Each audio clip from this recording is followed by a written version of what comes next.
An aquarium pet popularized by a video game may be a literal game changer for people with physical disabilities. A new study published in the journal Nature Communications is looking into the ability of the salamander known as the axolotl to regrow its limbs if they're severed. Researchers hope they can replicate the process in humans with missing limbs in the future. But first, biologists must understand how the amphibian regenerates arms and legs. In order to do that, scientists genetically engineered glow-in-the-dark amphibians so they could better see their tissue and how regrowth is generated and directed to the affected limb. In the study, researchers looked into the use of a small molecule known as retinoic acid that appears to be responsible for telling the limb which parts to grow. The acid comes from vitamin A and has known restorative properties. It's related to retinol, which is often used in skincare products.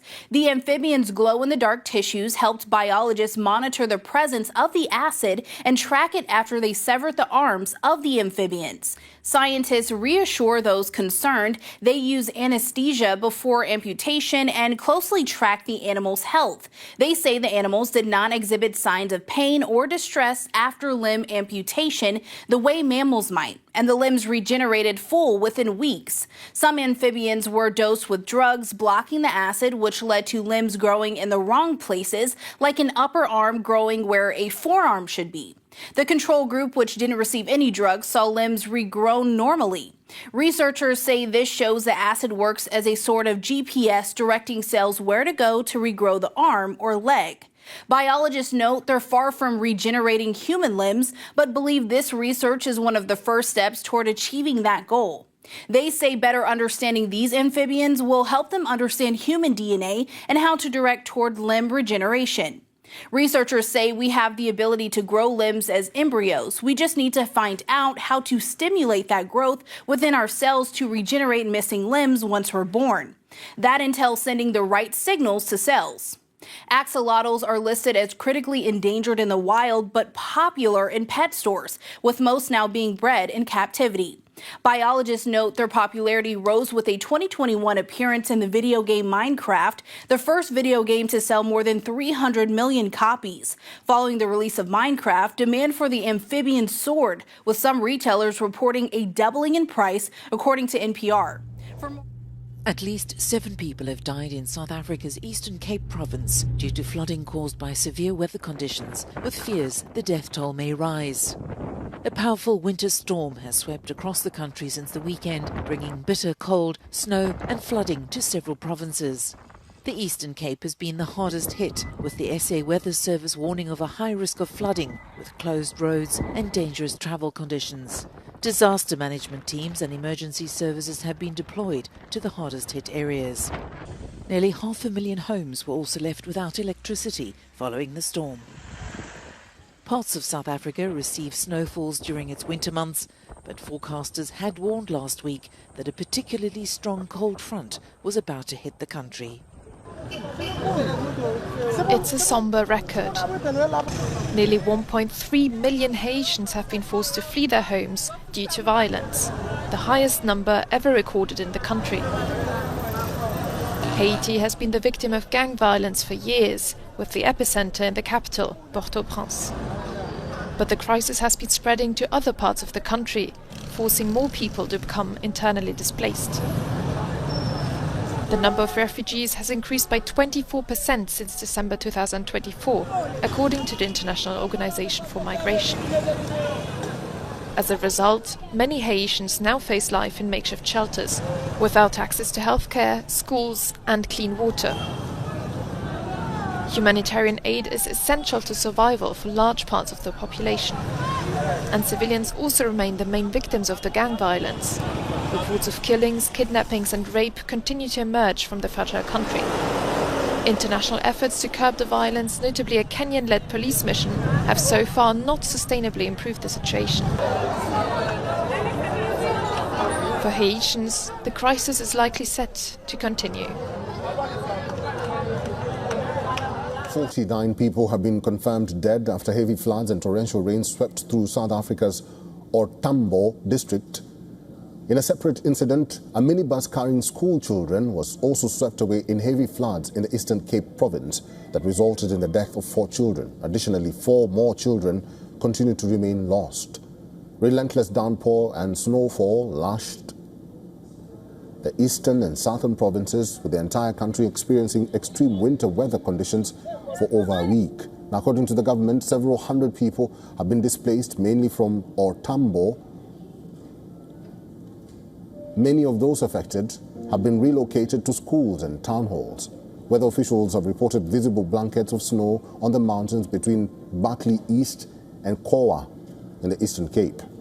The region has also experienced widespread power outages and a fatal road accident. Nearly 300,000 homes across 14 towns and villages in the Eastern Cape have been affected by electricity cuts, while an additional 196,000 homes in 24 areas of KwaZulu-Natal are also without power.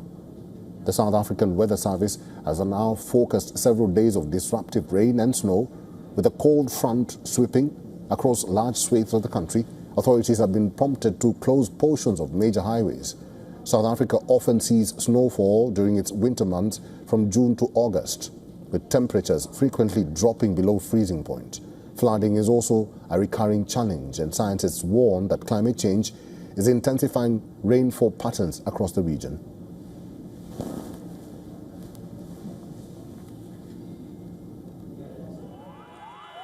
A humanitarian convoy of 1,500 people arrived in Libya on Tuesday after driving from Algeria and crossing to Tunisia as part of a journey aimed at reaching the Gaza Strip to break Israel's blockade. The convoy, which mainly consists of activists and supporters from Algeria and Tunisia, is expected to attract more people from Libya. They arrive in Zawiya city in Libya and plan to reach Gaza via Egypt's Rafah crossing, traveling by cars and buses.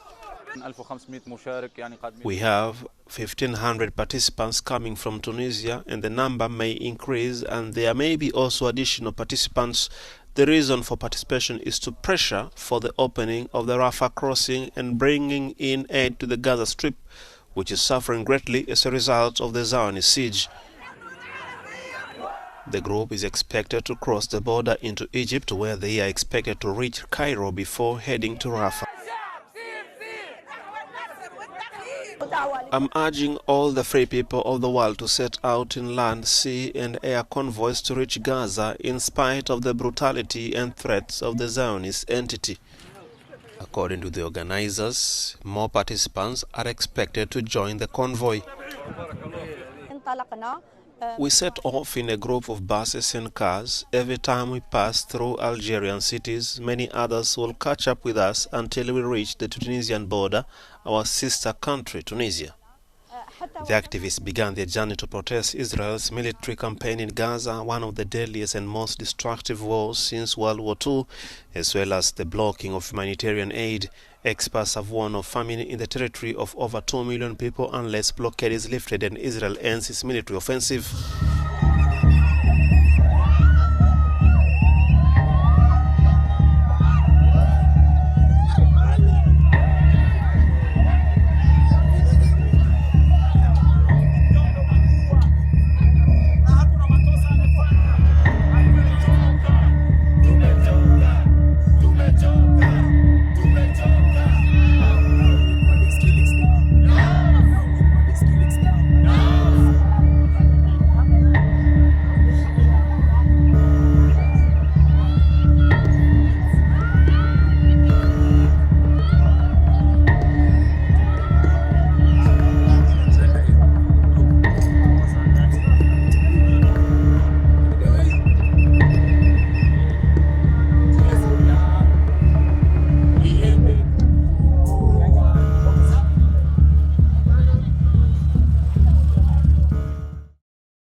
Our next story comes from Kenya. It is protest season in this East African country, and this time it's over the death of a young blogger. Last Friday, he was arrested over a social media post. He was then taken 350 kilometers away to capital Nairobi. There he was thrust in jail, and by the next day, he was dead. Police say he died by suicide, that he banged his head against the cell walls. But independent investigators say that he was assaulted, that he was beaten to death. and the post-mortem report has confirmed it. This has further angered Kenyans. For days now, young protesters have taken to the streets. They have demanded accountability, and the timing is crucial. About a year ago, anti-government protests rocked the country. They threatened President William Ruto's government, and now history seems to be repeating itself. Here is a report. This is Albert Omondi Ojwang, a 31-year-old Kenyan blogger and activist. The digital creator had often talked about political and social issues on social media platforms. Recently, he posted on X criticizing the Deputy Inspector General of Police, Eliud Lagat. So Lagat filed a complaint that his name was being tarnished on social media. He arrested the activist in Homa Bay, a town in western Kenya, on Friday. On Saturday, Ojwang was transferred more than 350 kilometers to the capital Nairobi and booked into the Central Police Station. Later that day, he was dead. He was found unconscious in his cell. The police said this was due to self-inflicted injuries.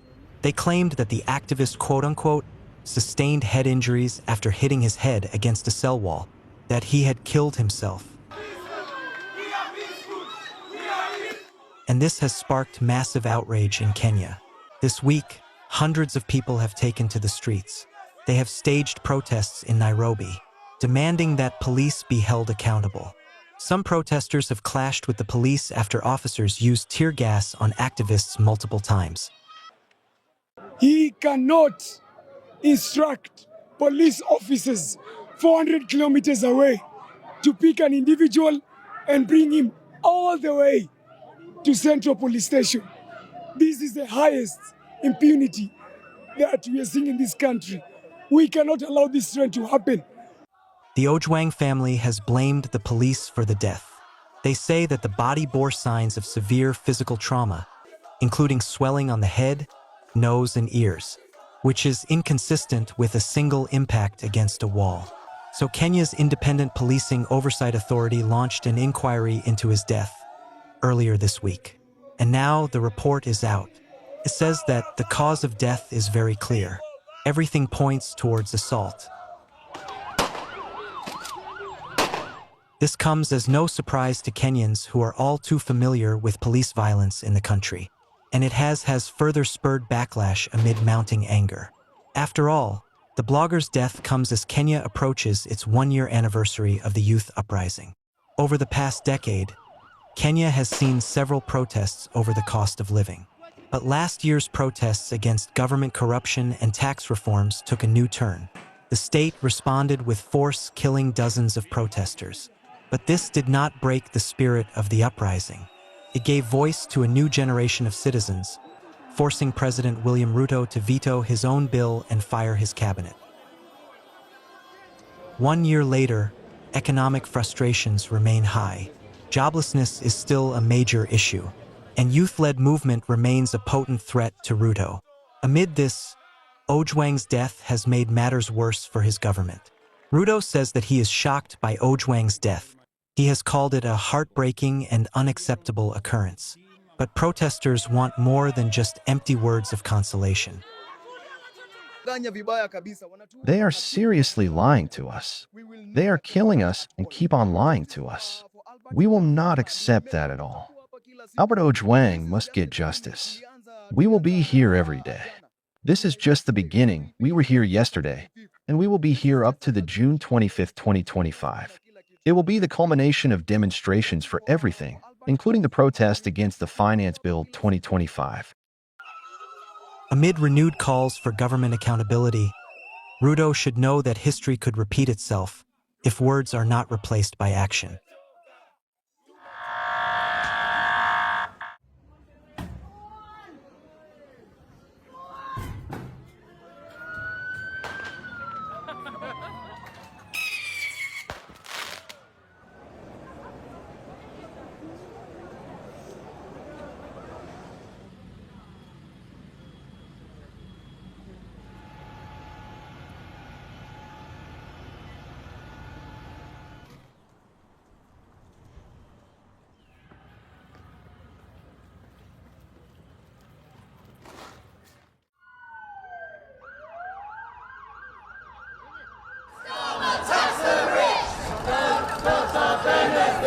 A message to the UK Prime Minister from the streets of central London. Trade unions and campaigners united in anger against welfare cuts, accusing the government of prioritising defence spending under pressure from US President Donald Trump.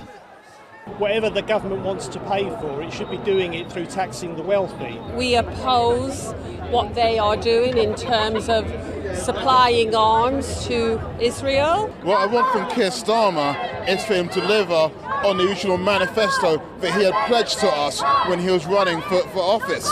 We need a world of peace that will come through the vision of peace, the vision of disarmament. Among those voicing his dissent, former Labour leader Jeremy Corbyn.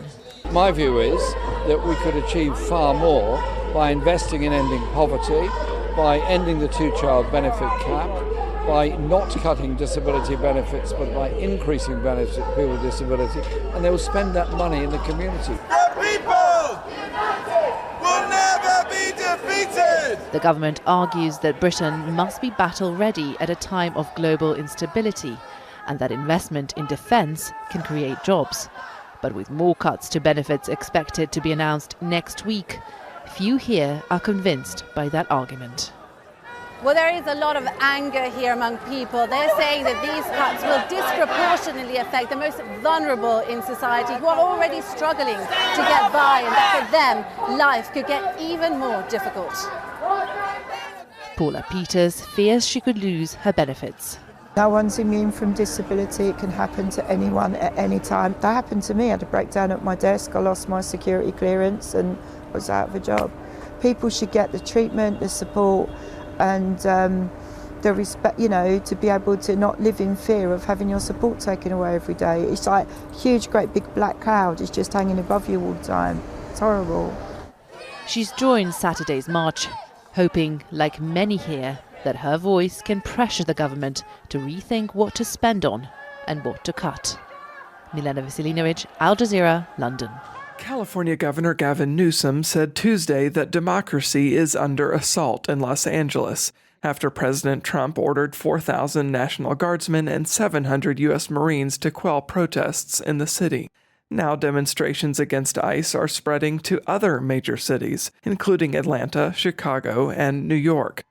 Elon Musk stepped back his explosive feud with U.S. President Donald Trump, writing on X that some of his posts went too far.